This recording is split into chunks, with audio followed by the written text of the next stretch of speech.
ñu jël nen indil ngeen loolu man sama xalaat moo calculé 600 000 calculé ko par 12 mois moo ngi def weer bu ne at mu ne 50 000 bu xam ni noo koy saytu. ci carrière bi daaw dañu waxoon ne carrière bi dañ koy tëj. la ma jëkk a def mooy woo Codou Fall woo Adama Diop ñu ñëw sama bureau may leen li ma gis nii lu mu doon ñu ne ma ñoo ko gisandoo man ko Codou est-ce que moom bu masaa wersi dina la andil benn këyit bu wane ne wersi na tey mun ma déedéet man ko erreur nit nag boo amee ci moom confiance moo lay daane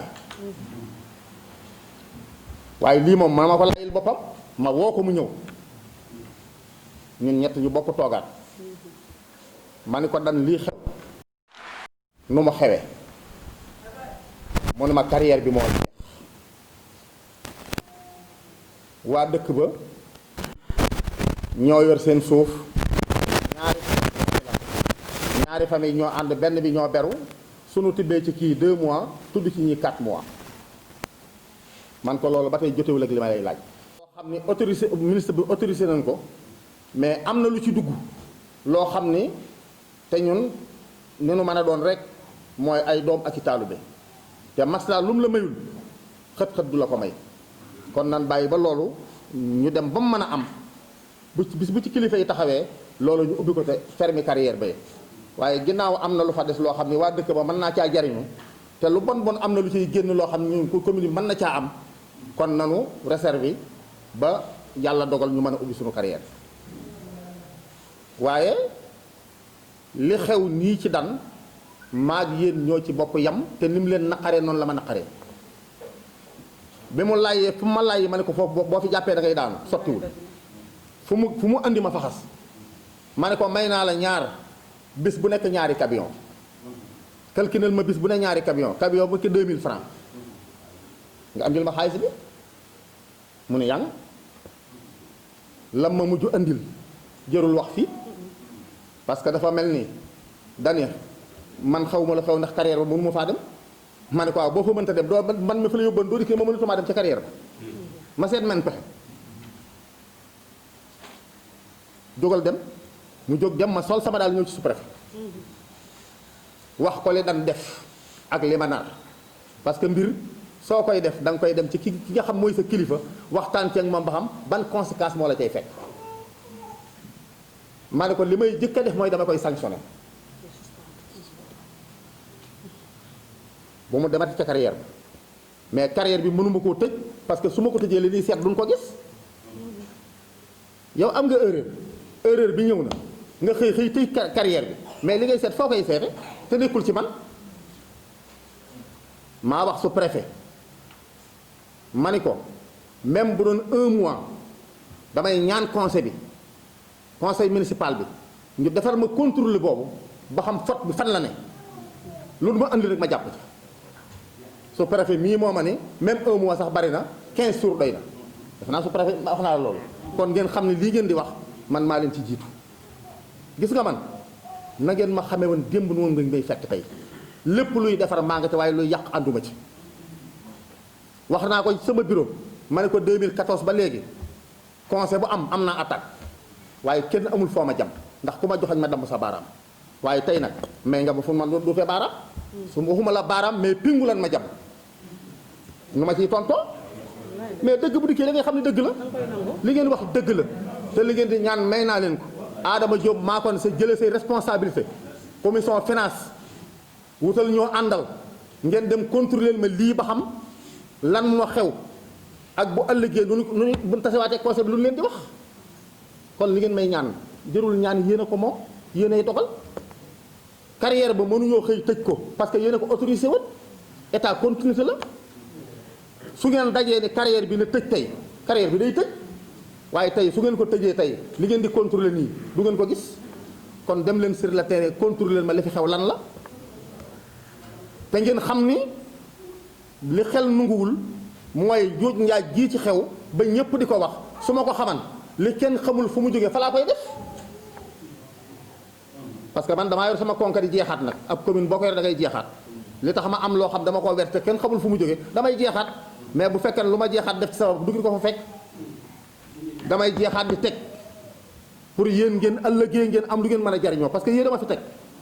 du ma nekk maire yor baatu maire yor ndomb ak maire lu ma diggéey ci nga xam ne kenn xamul fu mu jógee mën naa koo lekk layil ko ma lekk ko jomb naa ko rus naa ko lii moo tax ma wersi loo xam ni xamu leen fu mu jógee mu ump ñëpp ñu bàyyi xel ni conseil municipal bii ay naw la rekk a fi nekk lépp loo xam nag ku ko teg ci sab der mu ñagas bala nga koo teg ci derub sa nawle demal ba fa moom ngan ko lii parce que jombul ci conseil bi an mën naa am avant lii di xew am na yëg lu xew mën naa am wóoruma am na wala ma amul waaye mën naa am xañ na am nañu xelmati ni carrière bi ni muy doxee baaxul waaye est-ce que kenn du ñëw ci man ne ma carrière bii ki nga ko dénk ni muy doxee baaxul parce que yéen a ma fi teg ma deltu ginnaaw contrôler li ma joxe lan la kon tey bu Njaga waxee lii mu wax man na ni bis sàngam ñëw naa ci yow ni la carrière bi ni muy doxee baaxul suñu demee ba loolu duggatul te man yëguma ne mi ngi dugg mais bu ko est-ce que kenn xamee du ma ko wax ma téye loxoom mu gën a gaaw waaye loolu lépp bu ñu demee sur le terrain dina leer ma bëgg lépp loo xam ne xalaat ngeen ko luy defar commune bi su ngeen ma ko waxee dinaa ko def ku ma wax lu dul defar commune bi nag du ma ca ànd dogal ma nag yéen la kon li ngeen ma proposé nangu naa ko ànd naa ci den ko def totalement man sama mbir day direct lay doon ma di leen jéggalu foofu nag parce que da ngeen maa jiital kon du ma mën lu sant leen te gërëm leen frais de bornage yi Codé Fall wax na ko léegi am na ñoo xam ni bi ñu leen defaree délibération ak tey jaaruñu fi jël si wuñ ko loolu nag yéen a ngi ciy jëlub dogal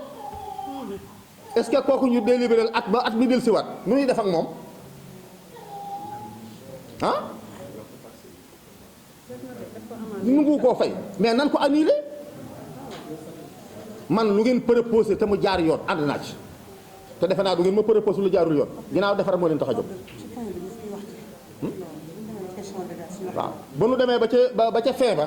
buñ ci gënee dugg dina leer parce que am na yeneen question yoo xam laaj ngeen ko mais dafa bokkul ci lii tey li nu andi mooy lii waaw am na yeneen yu ñu war a dolli yooyu ñu ci war a dolli nag incha allah bi sunu jàllee ci lii dina gën a leer toogaay bi yàgg na kàddu yu gudd na ma xam ne aussi yow ci sa bopp booy taataan pour xam lépp loo wax mu am foofu soo ko wékk ñi nga xam ne ñoom lañ fi teg aussi ñoo am aw sas kon Codé sa mission mooy que document boo fiy teg nga jaar yoon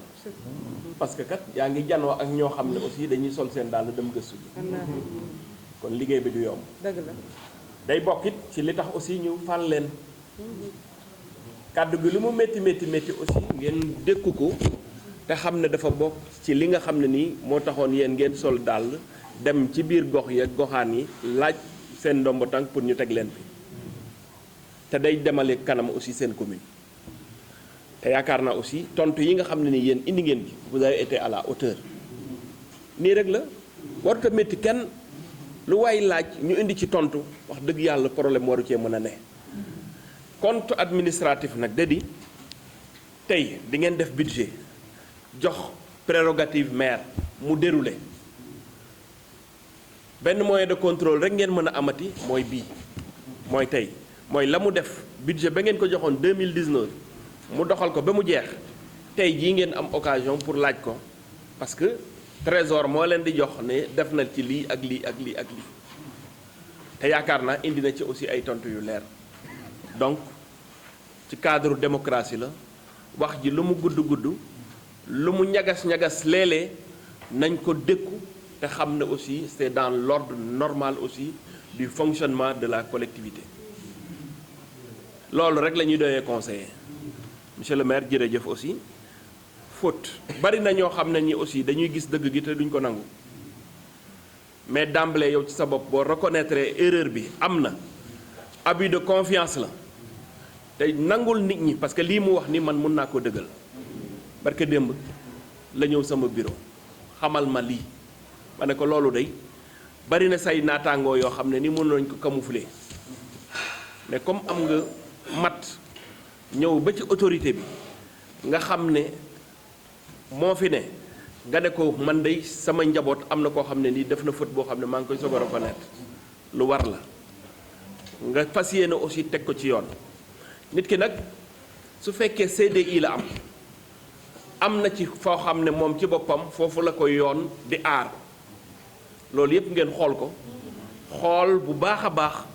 daan ya nga xam ne ni aussi moo na dal ci kaw commune bi loolu lu ñu jar a sóoraale la kon su boobaa du doon yëfu maire mais yëfu conseil municipal bi yëpp lay doon yéen a ngi dégg bu baax fenêtre boobu aussi war ngeen ko mën a ubbi ba xam la nga xam ne ni moo leen ciy dal mais d'emblée nañu xam ne wax dëgg yàlla du yoon c'est des deniers publics les deniers publics aussi képp koo xam ne nii luubal nga ko dañ la war a teg ci yoon waaw maa ngi leen di gërëm di leen sant merci. ñu dépensé ci 69 millions 510 083 crédit réservé bi nekk 5 millions 014 765 mu des fa 74 millions 524 848 ñan ñoo d'accord ci recette kii dépense de fonctionnement 2019. waaw d'accord mais bis la woon rek parce que 2019 la woon parce que ñoom ñoo ko wate woon ñu dellusiwaat tey ma utiliser ko ba pare ñu dellu watewaat ko du ma mën lu dul sant leen gërëm leen parce que nag ñi ngi soog a xam ni wala boog mi ngi gën a leer ni kenn ku nekk li mu deman ci askan wi laaj baatam ban def ko conseil municipal mat na ko bi ma fàtte woon a tontu rek mooy ci wàllu budget bi ñu war a wate dañu wax ni am na ci chapitre yoo xam ni du ñu andil dara kon dañ koo war a dindi c'est normal waaye loolu moo tax orientation budget boo amee xalaat nga cay teew da cay baax parce que ñun am na lu ñu xalaat loo xam ni jàpp nañ ni baax na mais am na keneen ku xalaat loo xam ne am na leneen lu ko gën moo tax ñu wax ni orientation budget kon ma di leen ñaan buñ ci àggatee lu waay jàppan na ma dimbali ñëw ñu bokk toog lu nu yaakaar ni lii war naa dugg ñu bokk dugal ko lu nu yaakaar ni lii war ta dugg ñu dindi ko mais boo xasee tëgg budget ba pare wëlbati ko waat di ci am yeneen yooyu def mën na ne waaye yooyu yëpp ay manquement lay doon kon ma di leen ñaan suñ ci àggatee bu ñu def orientation budget yéen ñëpp dimbali leen ma nii nu toogee ñu bokk toog ci waxtaan ci même sax bu laajee avant kenn ku ne dugal ci sa xalaat ñu dugal ci seen xalaat lu nu yaakaar ni lii mën naa baax parce que dañuy bàyyi xel ni budget bi dëgg la am na lu nu tëgg loo xam ni ñëwul waaye da ngay bàyyi xel ni am na genn kilifa gu ko waxan ci biir mu ne du biir day xëy wasin ab commune ako marché ñoo yem day xëy am lu la bett loo xam ni boo ko parawaaru doo am foo ko dugal fii nu toll nii am na partenaires yu nu batt yoo xam ni li nga xam ne moom lañ fi war a dugal xalaatuñ ko sax tëgg ko suñu budget parce que dem na 1 milliard ba fii nu toll nan président laa mujj bind leetar moom mu jàpp ci noonu nan la ñuy maree ba mu dugg ci commune bi loolu nag boo ubbiwul ay fenêtre bu lakk dikkee doo am fenn foo jaar de parce que bunt bi nag boo ko xësee tëj moom denc caabi ji léeg-léeg nag am lu lay dikkal loo xam ni bu la bettee ngeen foo nga am foo jaar loolu rek lañ ko jubloo waaye xam nañ ni li fi jaar ci at yi vraiment du lu gën ndax bu ko seen ku tëgg budget 200 millions wala 300 millions da ngay am lu ëpp loola waaye nag yombul kon loolu rek laa leen doon gën a leeral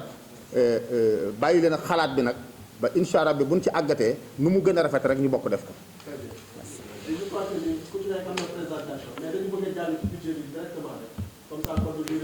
parce que li nekk ci rapport de présentation bi moo nekk ci budget bi comme temps bi mayuñu ko résultat de fonctionnement reporté boobu amaguñu ko moo tax dugaluñu ko ñu dem chapitre 70 705 frais de bornage ñu def 32 millions 70 94 produits expédition ak état civil ñu def 2 millions 70 95 légalisation 400 000 70 20 taxe d'enlèvement des ordures ménagères 1 million total chapitre 35 millions 400 ñu dem ci Chapitre 71, produits domaniaux. 71.13, taxe sur vente d'aliments, 900 000. 712, droit de fourrière, 1 500 000. 71.14, droit de stationnement, 6 millions. 71.18, droit d'occupation du domaine public, 2 500 000. Total chapitre nekk 10 900 000. ñu dem chapitre 72, 720, minimum fiscal, ñu def 2 millions. 724, impôt foncier bâti, 2 millions. 725, impôt foncier non bâti, 4 500 000. 726, contribution globale unique, 6 millions. 728, centime ordinaire, 2 millions.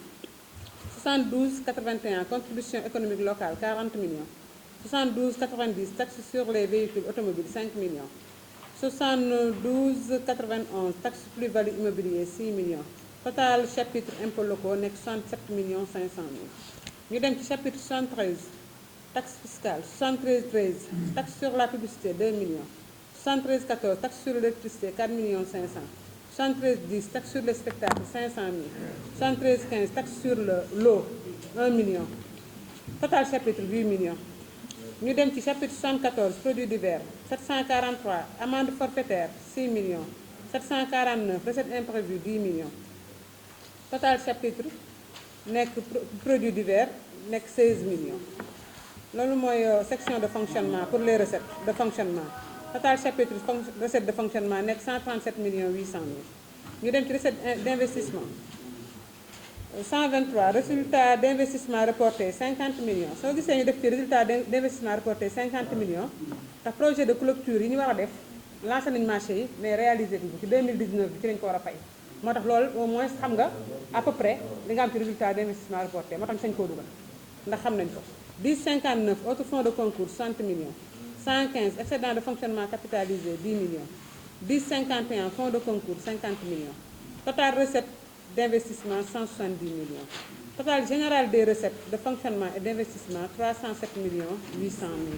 loolu mooy li ñu am ci recette.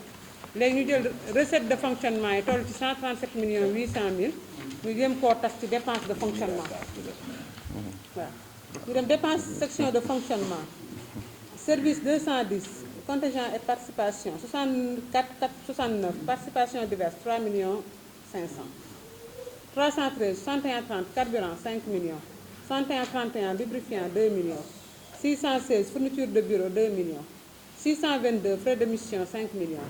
63 135, entretien et réparation mobilier, salle de délibération, 2 millions.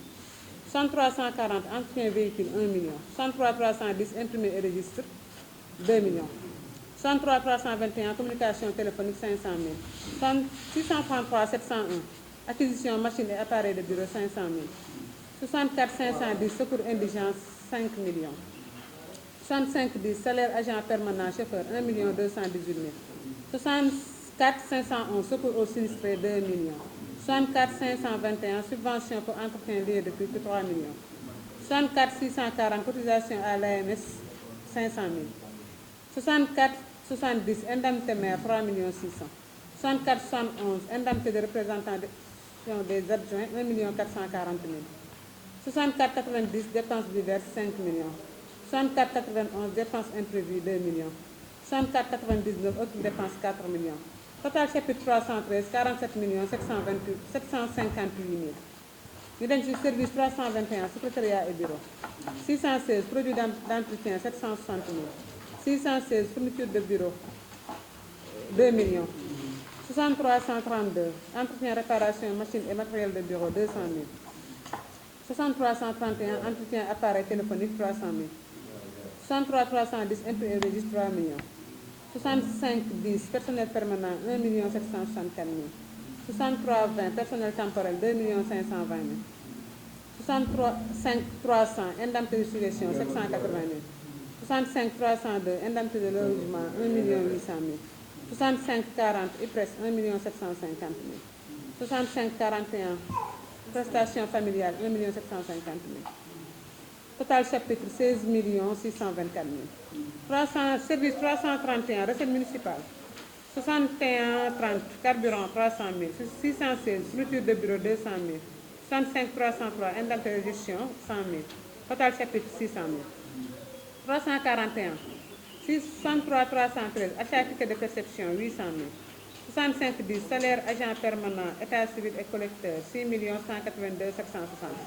65 308 prime de rendement 400 000. Total chapitre 7 382 760.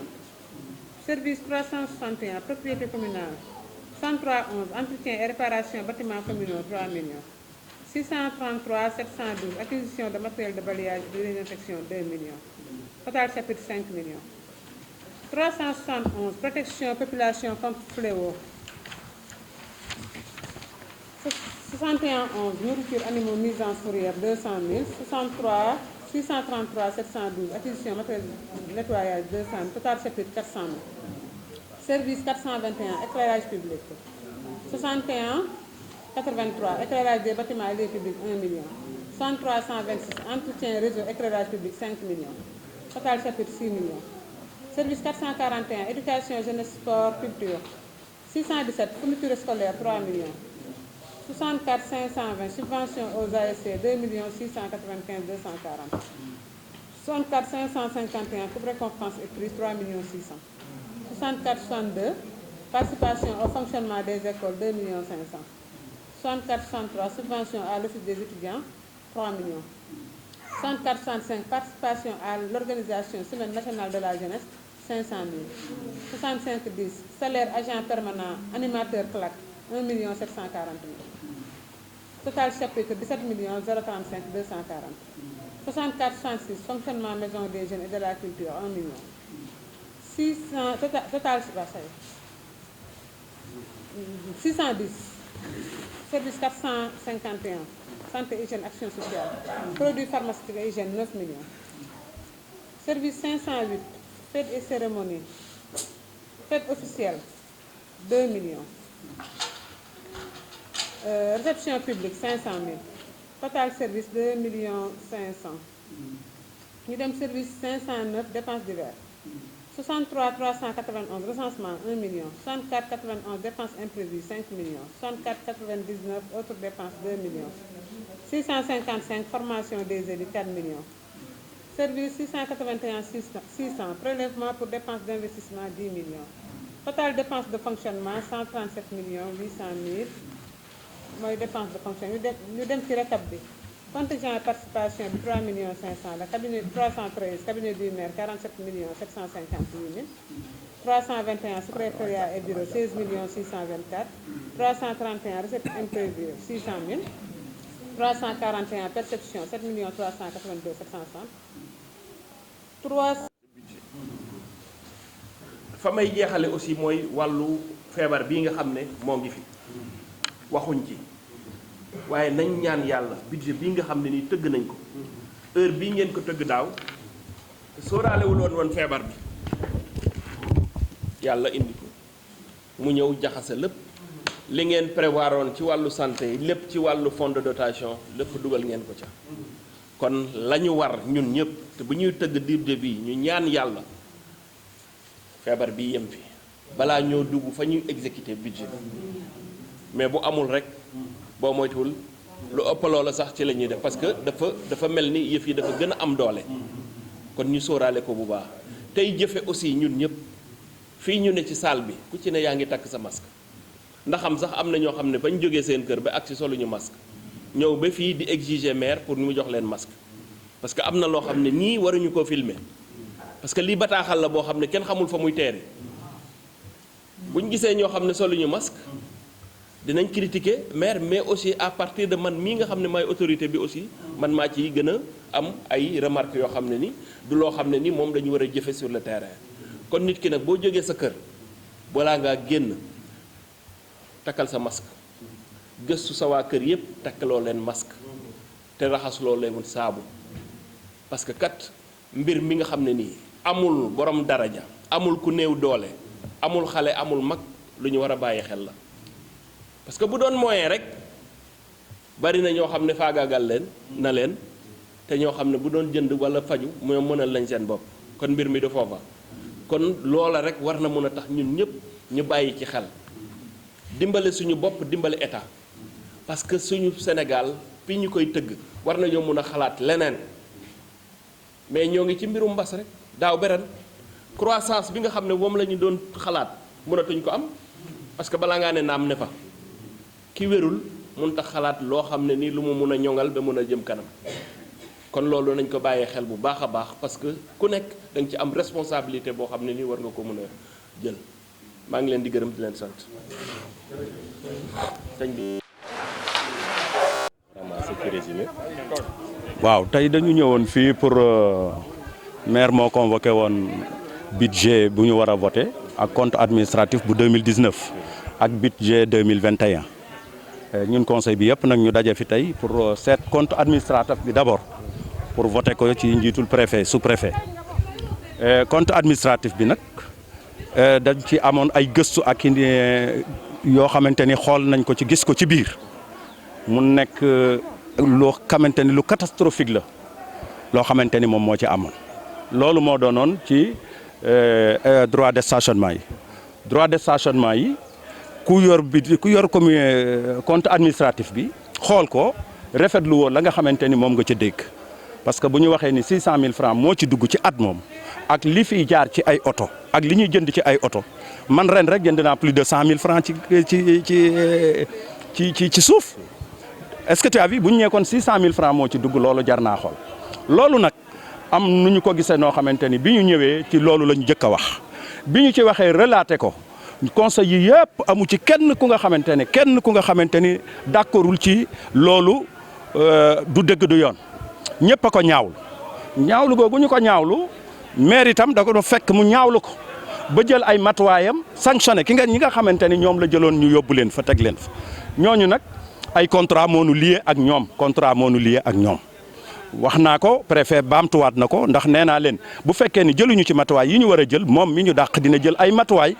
porter plainte waat commune bi te bu boobaa ñun ñoo ciy dugg ndax noo waroon a def lu mel noonu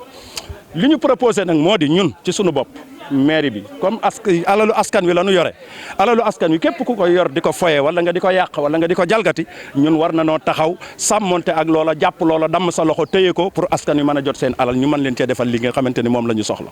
léegi nag moo taxoon ñu proposé leen benn commission d'enquête communale boo xamante ni dañ koy fal fii ci conseil bi tey maire def arrêté ñu fal ko comité boobu commission boobu dem gëstu ji li nga xamante ni moom moo am ca carrière ba ci wàllu gestion bi ñaata moo fay dugg par bis ñaata moo fay dugg par weer ñaata camion bu nekk lu ñuy fay par jour kon weer wi nangam la bu nu defee loolu ba pare dinañ def suñu rapport andil ko maire jox ko maire mu jaar te fi mu war a jaar pour man koo déposer pour que sanction yi mën a mat maire jël na sanction parce que def na arrêté dàq na ka fa nekkoon waaye dàq gi ñun concerné gunu li ñuy concerné moo di ñun ci suñu bopp nu def suñu audit ba xam ni lii mooy jalgate bi nii la toll bu ko defee bu boobaa nag ñun dinañ def suñu rapport andi ko lépp lu ca war a tege nag bu boobaa dina ca tege. parce que ka fa nekkoon mooy dan ngom moo fa nekkoon bu dëkk bi ngomeen bu ngomeen moom moo fa nekkoon te loolu xam nga ni c'est catastrophique loo xamante ni buñ ko calculer nee nañu li nga xamante ni defal nañ ko fa ci ay gëstu rek déjà am nañ fa lu mat 15 camions yu nga xamante ni yoo xamante ni ay 8 mètres cubes bu la bus bu nekk 4000 francs la ñuy fay par jour soog a dem tibb am nañ fa plus de 8 camions yoo xamante ni ay 20 mètres cubes la 20 mètres cubes yooyu ñoom itam ñu ngi fay 13000 francs par jour loolu boo ko boolee weer wi ñaata la nga boolewaat ko multiplier ko par 12 mois at mi ñaata la ñu fay verser 600000 francs téeméeri te 600000 yooyu daanaka amul de parce que boo ko gisee perte la parce que perception municipale li ñuy wax perception municipale mooy achat de ticket yi ngay jënd dem urbanisme ñu jox la ticket yooyu jaay la ticket yooyu jënd nañ ca téeméeri junni ak juróom-benn fukk yoo xamante ni jënd nañ ko fa soog a ñëw te jaayuñu ticket yi. à part loolu lan nga gis ni xëy na doon nga ko xaar te ñëwut wala ñu proposé loo xam ne àndoo ci. waaw xam nga man li ma ciy proposé mooy xëy na li nga xam ne état jox nañ ko toll ci juróom-ñaar fukki millions ak juróom-benn loolu moom fonds de concours la ak fonds de dotation léegi état moo nu ko jox pour dimbalee nu ko nu commencé ko ci suñu budget loolu itam li ma ci proposé woon moo di Thiénaba ci boppam dafa war a gis boppam ci biir commune bi ak alalu commune bi ma ne woon nañu de seet Thiénaba ñu équiper leen wala ñu def ay pavage ci tali bi ba nga xam ne suuf si dootu fa mën a dugg nit ñi di ko bale ndax Thiénaba war nañoo gis seen bopp nag ci ay pavage ci booru tali bi mu mel ni commune yëpp loolu moom laa waxoon moom laa proposé woon waaye nag comme commune moom lu ñuy voté la te lu majorité bi la ñu wax mooy am bi maire defee proposition ci wàllu dëkk yi nga xam ne ñoo des te amuñu courant nañ ko ca def d'accord nañ ci nañ ko fa def waaye nag loolu du suñu compétence dénku ñunu courant moom état lañ ko dénk état ko war a def te il a un programme d'ici 2025 ci pour électrification rurale dëkk yëpp ci Sénégal à l'unanimité yëpp am courant kon mënoon nañ ko bàyyi foofu te jël xaalis boobu dugal ko ci biir Thiénaba. beneen bi ci des nag mooy ci wàllu budget bi ñu doon woote tey ñu ciy sant yàlla bu baax di sant conseil municipal u Thiénaba yëpp di sant sous-préfet di sant le maire ak yéen ñi nga xamante ni yéen journalistes yi teewe woon ko ak personnes yi nga xamante ni itam ñëwoon nañ pour fekke si vote budget bi ndax wax dëgg yàlla voté nañ compte administratif boo xamante ni 2019 la ba pare ñu voté budget bi nag yàlla dogal na comme niñ ko waxee dañ cee boole waale aussi fonds de dotation ak fonds de concours bi nga xamante ni état envoyé nañ ñu ko mu doon loo xamante ni nii wax dëgg yàlla lu rafet la loo xamante ni tey fonds de concours bi rek boo xoolee dem na ci 53 millions muy loo xamante ni vraiment ci commune Thiénaba lu bees la ci état Sénégal dugalal ko commune Thiénaba kon ñu ciy sant yàlla bu baax di ci gërëm monsieur le président de la république di gërëm tamit conseil municipal bi ndax ñi ngi ko jëmale ci wàllu électricité muy loo xamante ni nécessité la ñu bari soxla ko ñu baree bëgg ko te mënuñu ci am ñu seppi ci ay yenent dëkk yoo xamante ni xëy na ay village amoo la wala ay village yoo xamante ni yéen ñu gën a dendal am nañ ci te ñoom mënuñu cee am ñu fexe leen cee jukki parce que ren jii rek état Sénégal accordé nañu 4 villages yoo xamante ni officiellement dugg nañ te ñu ngi ci études yi ak yeneen yoo xamante ni mi ngi ci yoon wi di ñëw kon dañ ciy sant bu baax di ci gërëm yàlla subhaanahu wa taala jërëjëf ñu ngi leen sant bu baax den gërëm. Ba Abdourahim Seck yal na yàlla guddal fanam yokk ak wéram di nuyu autorité administrative yu nekk yëpp en commençant le sous-préfet ak maire ak conseil yi nga xam te ni tey ñoo nekkoon noonu ci biir conseil bi leen nuyu aussi yéen ñi nga xam te ni yéen a ñuy laaj. loolu ñu mën a waxal tey ci seen budget tey. waaw budget tey bi dañ leen ci remarqué d'abord mooy le compte administratif bi waxtaan nañ ci jàll na voté nañ ko tam. donc ñi ëpp ci conseil voté nañ ko mu jàll mais am na ci quand même loo xamante ni indi woon na l'objet d'un débat mooy wàllu stationnement bi muy wàllu carrière bi donc mu génn loo xamante ni même le maire ci boppam reconnaître na xam ne ni erreur bu ngandam na c'est scandaleux n'est-ce pas li xew kon loolu tamit ñun duñ def lu dul wax population bi ni leen ñun en tant que conseiller liñ ci war mooy comme ni ñu def lii mooy former nañ benn commission d'enquête boo xamante ni ne ci def incha allah si jours yi ñëw ñun dinañu indi fi nga xamante ni fa la responsable bi situé wu mais daal en tant que conseiller ñaawlu nañ ko quand même wax dëgg yàlla parce que alalu askan wi kenn waru ko lekk mais maire comme moom mooy ndey mbi liggéey te moom mooy responsable bi d'accord na ni njuuj njaaj moom am na bu wér conseiller itam d'accord na ni njuuj njaaj am na li des mooy ñu xool fi responsable yi situé wu donc ñu jël ci engagement ak responsable yi ñu war a jël ñu jël ko ci. lu mel ni vote gis nañ lu bëri loo xam ne doon nañ ko voté mais am na ci ñu ko voté. effectivement man compte administratif voté wu ma ko parce que man tam nit ki itam jataay bii dañuy bàyyi xel ni ëllëg ci kanamu borom bi dañ ci toogaat man moo tax man lépp lu may dugg daal dama koy xam damay leer moo tax dama voté non parce que dalu sama xel. beneen bi mooy fonds de concours yi dama joxe sama xalaat mooy man dama gis ni depuis 2014 ba léegi Thiénaba boo xool les 75% de la population de la commune mooy Thiénaba te fonds de concours yi 2014 ba léegi amul benn dërëm boo xamante ni dugg na ci dëkk bi donc loolu nekk loo xamante ni donc lu ñu ñaawlu la depuis des années na wax dëgg yàlla ñu ngi ciy kaas mais nag bon majorité bi moom li mu bëgg loolu la ñuy def ku ne xam ne ni courant de priorité te courant bokku ci les compétences transférées yi courant bokku ci te courant état am na programme boo xamante ni moom la am te mu ngi koy doxal te incha allah fii ak 2025 réew mi waxuma la Thiénaba mais Sénégal ñëpp dinañ am courant kon def naa ne c'est pas pressé wul ñuy jël 53 millions ñu dañ koy dugal ci ay dëkk yoo xamante ni courant baa nga fa di tàkkagul jàpp naa ne daal li ñu waroon def mooy éducation bi mu ngi fi santé bi mu ngi fi santé bi ku ne xam ne dafa nërmeelu wax naa ko fii léegi ku ne xam ne sémi rey na poste yi poste de santé yi nekk ci commune bi am na ñuy ambulance ba léegi may wax ni donc nit bu bëggee accoucher day am ay jafe-jafe pour mën a dem mel ni ay jaayaan gi mu dëkk amuñu ambulance donc yooyu yëpp ay mbir la yoo xam ne mën nañu faa dugal bu dee école yi aussi bëri na école yi ay abri ma fa ne abri yi bëri na fi école yi amuñu ay mur classe yi boo demee Thiénaba Seck gi rek demal nga école Sëñ Ibrahima Seck classe yi fa ne yu bëri yàqu na boo demee xay dañoo àbb classe ñaari classe ca projet ba donc yooyu yëpp ay manquement la yoo xam te ni wax dëgg yàlla éducation compétence transfert donc war nañu ko fa dugal mais wax dëgg yàlla man rafetlu ma ñu ko dugal ci wàllu électricité. ci terrain yi ñu may tubaab naan chaque chose à son temps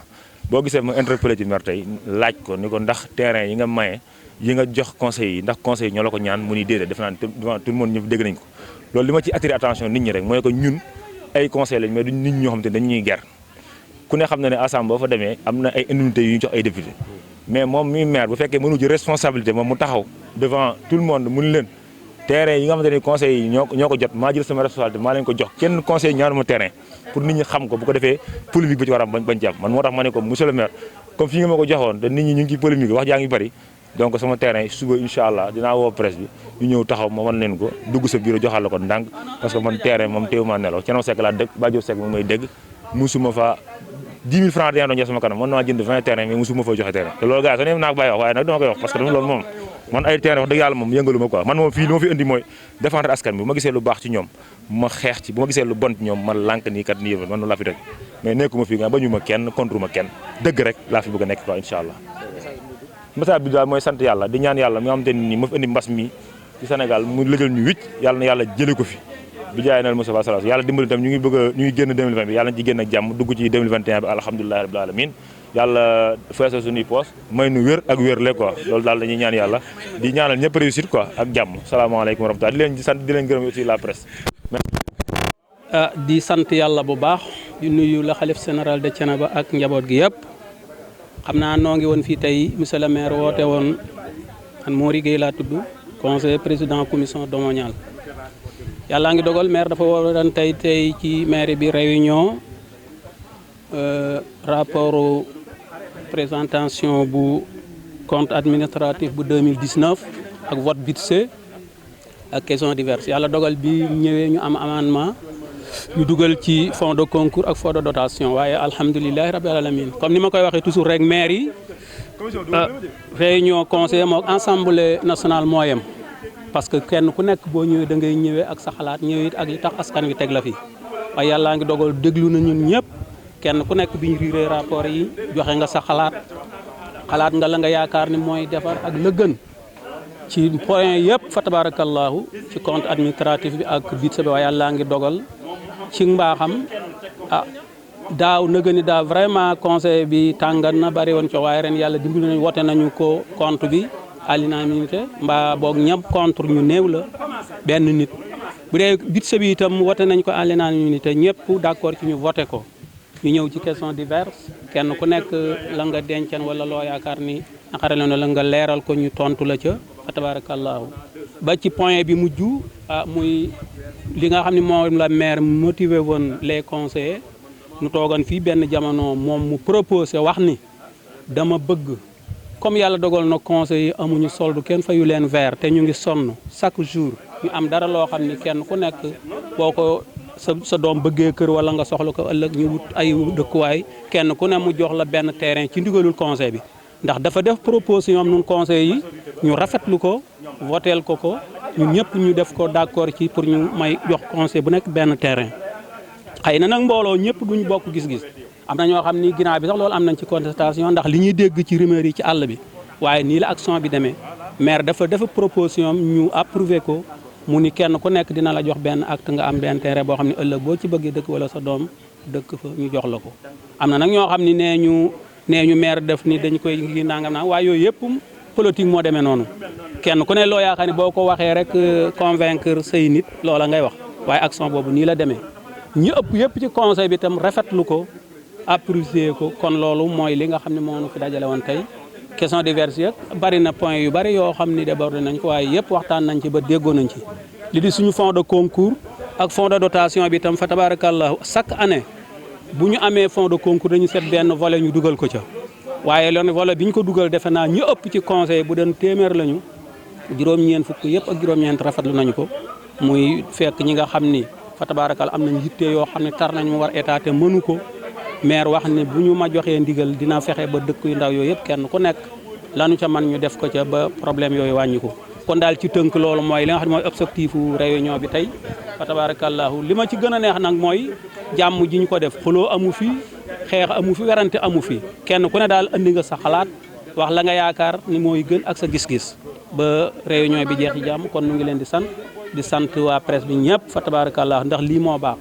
ndax lépp lu ñu fi def mbaa ñu wax ko fi nit ñi ki gënoon na ñëw teew itam da nga xam mbaa di nga dégg kon nu ngi leen di sant bu baax di rafetlu seen taxawaay asalaamaaleykum wa rahmatullah. ñu ngi sant yàlla bu baax di jiital ci nuyoo bi Baye Abdourahim Seck xalifa général lu Thiénaba di nuyu rakkam Baye Assane Seck ak Serigne Ñaaxa Seck ak rakkam wala ay taawam yi nga xam ne ñoo ne ci dëkk bi ñi sant Seck ñëpp ak ñi santul Seck di nuyu population commune Thiénaba di ci jiital chef de village yi ginnaaw bu ma nuyoo sous-préfet ba pare di nuyu ñi nga xam ne yàlla dafa dogal ñoo bokk commune bi te yàlla dogal lépp lu ñuy liggéey ñu ànd di ko liggéey muy conseil municipal bi di sant yàlla bu baax ci ni may présenté woo parce que day yoon ma présenté wu waaye defe naa ni population Sénégal ak département Thiès surtout commune Thiénaba mën naa cee bañ a présenté wu waaye nag booy nuyu say nawle da ngay présenté wu ba nu xam ni gëdd bi nga leen war a jox nga leen ko.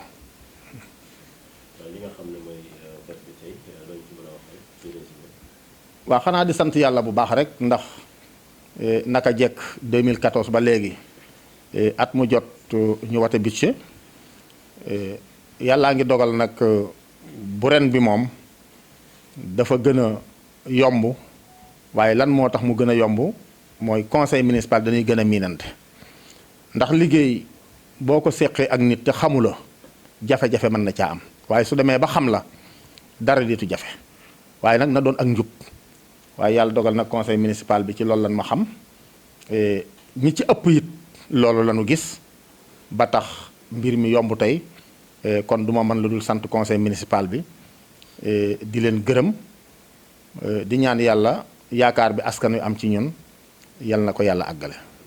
ci loolu waxtaan wi ci biir dafa am ay points yu jot a souligné mais dafa am ñenn ñoo xam ne aussi jot nañu bañ yeneen kàddu yi waaye li nga xam ne aussi dañ ci teg accent mooy maison kii fourrière bi. waaw fourrière bi mooy dañoo wax ni nanu réparer fourrière yi fi nekk mais benn fourrière moo fi nekk muy bu Bangaaj fourrière boobu nag mën nañ koo réparer waaye baleen koo réparer il faut am ku fa ne parce que suñ ko réparer te amul ku fa ne du am benn njariñ kon nag wax naa conseil municipal yi nga xam ñoo dëkk Bangaaj ñu jéem maa saytul kan moo mën a yor fourrière u Bangaaj su ko defee li ñu proposé pour ñu jéem a tabax benn fourrière Thiénaba kooku moom defe naa lu normalement lu war a mën a am la te lu jekk la lu rafet la. kon fi mu toll nii li waroon a nekk ci fourrière fan lay nekk. li waroon a nekk ci fourrière xam nga génneel nañ ko wala ubbil nañ ko fenêtre boo xam ni mën nañ caa tabax fourrière kon gàntu lu nu fourrière bu mu am kon ñun lanu ubbi woon ba léegi ma nga fa danoo wax ni fourrière Bangaaj nan ko réparé mais nan tabax fourrière Thiénaba te loolu defe naa ni ñëpp ànd na ci wala dégguma bokk koo xam ni nee na d'accordu ci parce que fourrière lu am solo la parce que nag chapitre bi nga xam ne moom la ñu ubbi fourrière war cay dugal dërëm te at yi yëpp dara du ca dugg ñàkk fourrière moo tax waaye suñu amee fourrière boo xam ne mi ngi fonctionné kon jàpp naa ni foofu dina am lu fa mën a dugg.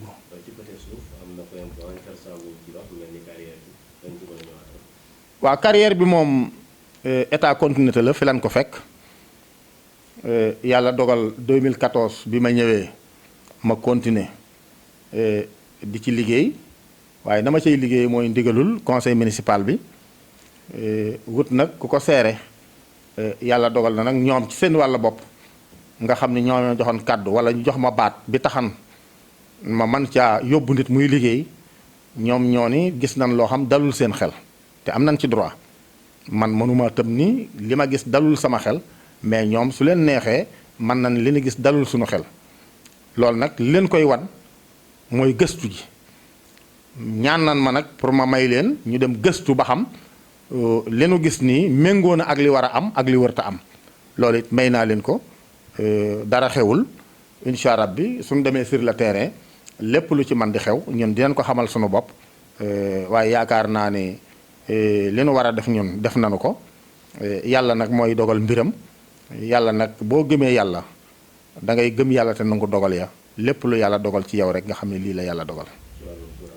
waaw ci wàllu courant at yi yëpp suñu amee fonds de concours li ci ëpp dan naa dañ ko def ci ndox mi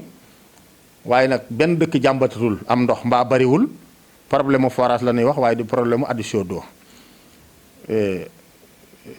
ba boobu côté pare na ñu jëm ci wàllu éducation ren incha allah bi 2020 bi wateel nan ma pour ma mën a sama fonds de concours mag collectif yi 4 écoles kon tey su ñëwaatee ñu am fonds de concours boo xam ne xalaat nañ ne war nañ cee mën a électrifier ay dëkk yi nga xam ne jigéen nañu courant bi te àggu fa ñu xalaat ni daal bu ñu ko conseil bi mayee dëkk yooyu daal ñu jëm faa yóbbu courant baax na ci loolu moo tax suñu fonds de concours ren ñu bëgg koo def ci courant bi.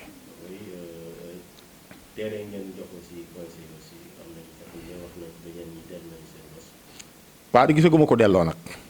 ndax dara di ko ci sama loxo terrain yi conseil municipal bi ñoom la askan wi fal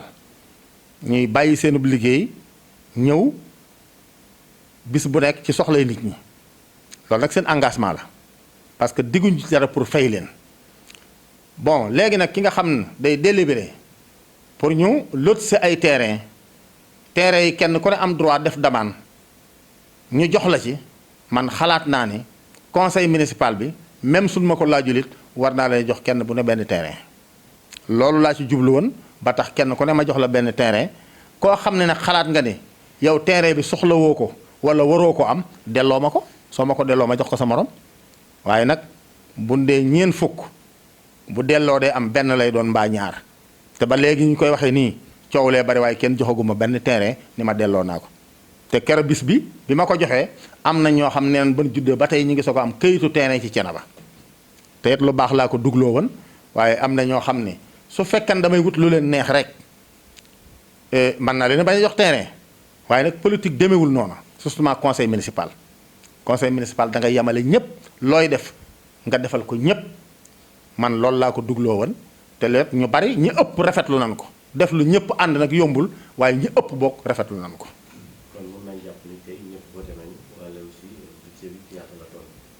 budget bi mi ngi toll ci 307 millions 800 mille ñëpp wate na ko ñi fi teewoon ñëpp wate na ko parce que jàpp nañ ni lii aw na yoon te gis nañ ni liggéey baa ngi dox moo tax aw ma benn contre. kàddu yu mujj xanaa di sant yàlla bu baax di sant conseil municipal bi waaye comme ni ma ko ubbi woon di sant Serigne Thiénaba Baye Abdourahim Seck di ñu koy ñaanal wér ak gudd fan. waaye di ñaanal conseil municipal bi sant su préfet ci taxawaay bi ndax it ci suba ba léegi mi ngi toog ànd ak ñun ak liggéey bi du obligatoire mu teew waaye nag xalaatu boppam ak bëgg a jàppale conseil municipal bi ak déglu ba xam conseil municipal bu Thiénaba nan la ñuy réaliser ndax mbir bu ñu ko tegee ci sa loxo am na nooy doxale noo xam boo nekkee kilifa mën na laa jam waaye nag loolu la doon contrôler ak wettilinu waaye yaakaar naa ne bi muy génn kontaan na kon ñu ngi koy sant baax di ko gërëm di sant presse bi it ndax it yéen ci suba ba léegi yéen a ngi fi pour di nu wettali aussi di nu jàppale kon du ma mën lu dul sant leen vraiment gërëm leen di leen ñaanal yàlla yal na yàlla guddal seen fan. waaye en tout cas di sant it ki nga xam ni mooy secrétaire bi di Codou Fall nga xam ne liggéey bi guddi ak bëccëg ak ñoom Adama Diop ak ñoom Góora ndax kenn dong mënul dara nit day xam la mu am. te moom ko wala la mu am te bokkook nit ñi wala la mu am te nu boole ko ca conseil municipal ba ñëpp ci lanu muy commune waaye ñoom kenn ku ne xam na sa rôle maa ngi ñaanit kenn koo xam ni ci conseil municipal bi wala mu bokk ci commune bi bu gisee loo xam ni dalul xelam nañu laaj ma ko man tëjuwuma fermiwuma samay bunt tëjuma sama téléphone lépp lu waay xalaat ni lii war naa mën a dox soo ma ko waxee dinaa ci ànd ak yow waaye lépp lu waay xalaat ni maa ngi koy def te muy yàq